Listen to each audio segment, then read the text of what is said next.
Now, collection of the samples. How to collect the sample from different tissues or the organs for the isolation of the viruses, or for the diagnosis purpose, or for the treatment purpose.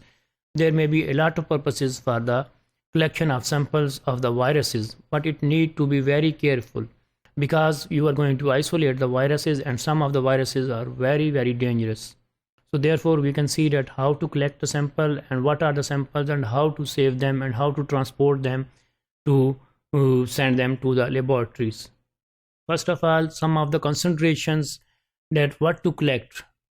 Actually, this is the most important step when you are going to collect the samples.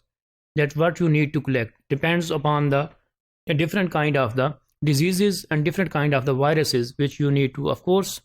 First of all, the somebody who is going to collect, he need to somehow little information about the virus what is he is going to collect. Similarly, if some virus is infecting, going to cause the disease in the lungs, and whether the virus is also present in the blood or not, whether you are going to collect the lungs tissue, or you are going to need the blood, and blood is enough. Similarly, for example, if there is the septicemia infection, the septicemia, the bacteria or the viruses, they will be present, they should be present in the blood, because the temperature will go elevated. Therefore, you can just easily collect the blood, and you can transport it towards the laboratories. If there is the urinary tract infection, then of course you need to collect the urine.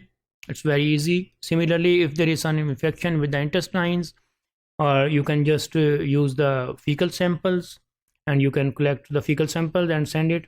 If there is some respiratory infection, you need to send it, take the nasal swabs, and then collect the nasal swabs for the laboratory and for the other functions. Now, quantity of the sample. Again, very important step. Someone should know that how much is the minimum quantity of the sample, and similarly, what is the way of the transport.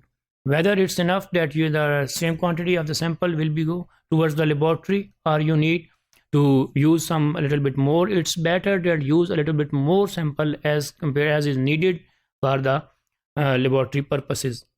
Now, when to collect the sample. Again, very important.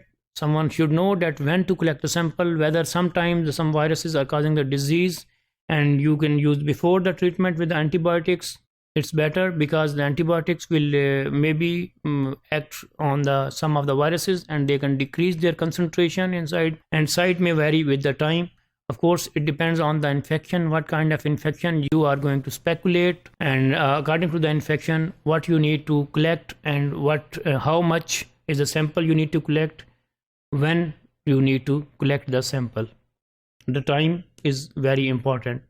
Then after the collection of the sample, we need to transport the media towards the laboratory, so that our samples may be reached to the laboratory in the sufficient time, so that they can be diagnosed, or they can be used for its purpose very quickly. Allows the organisms and pathogens to communicate to survive. Before we sending to the laboratory, we need to use some media, the transport media, which can just make its normal shelf life a little bit more better than to reach to the laboratory, and they can be used very easily for the purpose for which they are going to use. We have two kind of the media, UTM and PBS, or glycerol transport media. UTM is the universal transport medium. We can also use NaCl, KCl, Na2 in the distilled water. This is also the medium for the virus, and the virus maybe it can be protected until the time it can be reached to the laboratory. Now, of course, we have already studied that the viral sample depends on what kind of sample is this.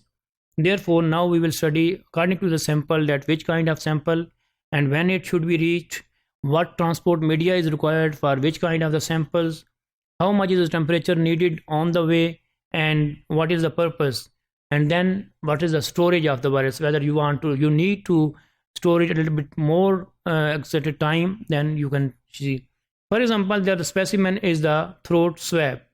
We need universal media, VTM, and you can transport it in 2 to 8 degrees centigrade. If the pending test, if you are not able to test, and test should be done later, maybe the next day, so you can just store it at minus 20 degrees centigrade. The purpose and the lab isolation of the virus.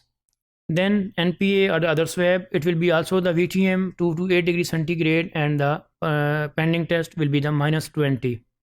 Then the cerebrospinal fluid, if the specimen from the cerebrospinal fluid, then you cannot transport in use any transport medium, just transport it in at the 2 to 8 degrees centigrade. And similarly, it may be used for the isolation and for the serologically test purposes. Then you can use the stool, urine and serum or the whole blood.